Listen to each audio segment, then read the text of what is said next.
Search point کے تمام دیکھنے اور سننے والوں کو السلام علیکم ناظرین، آج سے 51 سال پہلے دسمبر 1972 میں امریکہ نے آپریشن لائن بیکر 2 کے تحت ویتنام پر تاریخ کی سب سے بڑی فضائی بمباری کی، جسے کرسمس بمباری کہا جاتا ہے۔ اس حملے کا مقصد شمالی ویتنام کی فوجی طاقت کو کمزور کرنا اور انہیں امن مذاکرات کی میز پر لانا تھا، لیکن اس آپریشن کے دوران امریکہ کو ایسا نقصان اٹھانا پڑا جس کا کبھی امریکہ نے خواب میں بھی نہیں سوچا تھا۔ جی ہاں، امریکہ کو اپنے کئی B-52 بامبر سے ہاتھ دھونا پڑے۔ تو آخر امریکہ کے جدید ترین بامبرز کس طرح گرائے گئے؟ اس سارے واقعے کو سمجھنے کے لیے سب سے پہلے ہمیں ویتنام جنگ کے پس منظر پر نظر ڈالنی ہوگی۔ تو ناظرین گرامی، ویتنام جنگ کی ابتدا 1955 میں ہوئی، جب شمالی ویتنام کی کمیونسٹ حکومت اور جنوبی ویتنام کی امریکی حمایت یافتہ حکومت کے درمیان تنازع شروع ہوا۔ یہ جنگ سرد جنگ کے پس منظر میں لڑی گئی، جس میں امریکہ نے کمیونزم کے پھیلاؤ کو روکنے کے لیے جنوبی ویتنام کا ساتھ دیا،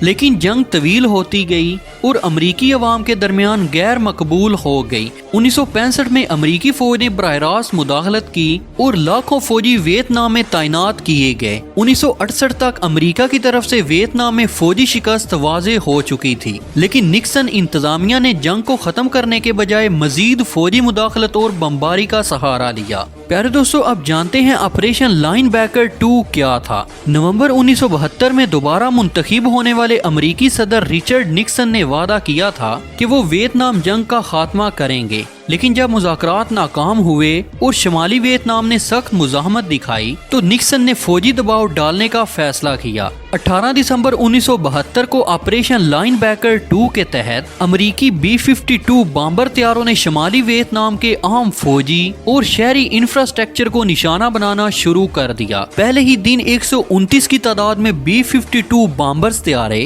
ویتنام کے مختلف مقامات پر حملہ کرنے کے لیے روانہ ہوئے اور اگلے 12 دنوں تک یہ بمباری جاری رہی۔ اس بمباری کا مقصد ویتنامی فوجی اڈوں، توانائی کے مراکز اور ریلوے لائنز کو تباہ کرنا تھا، تاکہ شمالی ویتنام کو امن مذاکرات پر مجبور کیا جا سکے۔ کرسمس بمباری کے دوران امریکی حکمت عملی یہ تھی کہ شمالی ویتنام کی مزاحمت کو فضائی حملوں سے ختم کیا جائے۔ B-52 طیارے ہر روز ہزاروں ٹن بم گرا رہے تھے اور نکسن نے توقع کی تھی کہ اس فضائی دباؤ کے نتیجے میں شمالی ویتنام جھک جائے گا۔ اس بمباری کو امریکہ کی جانب سے اپنی فضائی طاقت کا ایک آخری مظاہرہ کہا جاتا ہے، تاہم یہ صرف ایک طرفہ جنگ نہیں تھی۔ شمالی ویتنام نے سوویت یونین سے حاصل کردہ جدید میزائل دفاعی نظام کا استعمال کیا اور امریکی طیاروں کو کامیابی سے نشانہ بنایا۔ ویتنامی میزائل سسٹمز نے نہ صرف امریکی طیاروں کو مار گرایا بلکہ امریکی فضائیہ کی حکمت عملی کو بھی پیچیدہ کر دیا۔ شمالی ویتنام کی جانب سے اس بمباری کا بھرپور جواب دیا گیا۔ سوویت یونین کی مدد سے شمالی ویتنام کے پاس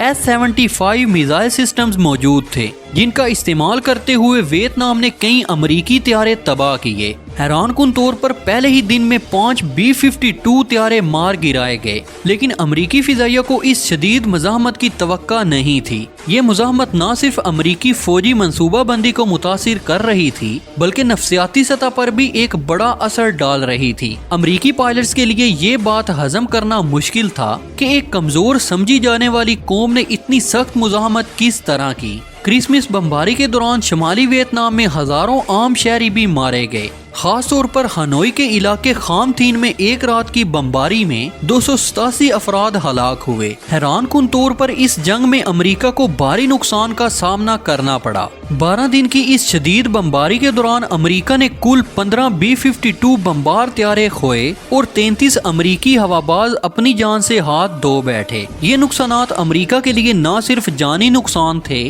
بلکہ یہ ایک علامتی شکست بھی تھی۔ اس کے علاوہ امریکی فضائیہ کو ہر روز اپنے ساتھیوں کی اموات کا سامنا کرنا پڑتا تھا، جو ان کے حوصلے پر منفی اثر ڈال رہی تھی۔ کرسمس بمباری کے ختم ہونے کے 10 دن بعد 8 جنوری 1973 کو امن مذاکرات دوبارہ شروع ہوئے اور بالآخر 27 جنوری کو پیرس میں امن معاہدے پر دستخط ہوئے۔ اس معاہدے کے تحت امریکہ نے اپنی افواج کا ویتنام سے انخلا کیا، لیکن اس کے باوجود جنگ مکمل طور پر ختم نہ ہوئی۔ 3 سال بعد 1975 میں شمالی ویتنام کی فوج نے جنوبی جنوبی ویتنام پر حملہ کر کے اسے فتح کر لیا۔ آپریشن لائن بیکر 2 کو امریکی حکومت نے ایک فوجی کامیابی قرار دیا کیونکہ اس بمباری کے نتیجے میں امن مذاکرات دوبارہ شروع ہوئے، لیکن حقیقت میں یہ آپریشن امریکی ناکامی کی ایک اور مثال تھا۔ ویتنام جنگ میں امریکہ کی فضائی طاقت کا بھرپور استعمال کیا گیا، لیکن آخرکار جنگ کے نتائج نے ثابت کیا کہ صرف طاقت کا استعمال کامیابی کی ضمانت نہیں ہو سکتا۔ کرسمس بمباری کے دوران امریکہ نے تقریباً 20,000 ٹن بم گرائے جو دوسری جنگ عظیم کے دوران ہونے والی بمباریوں سے بھی زیادہ تھے۔ اس کے باوجود یہ بمباری جنگ کے نتائج کو تبدیل نہ کر سکی۔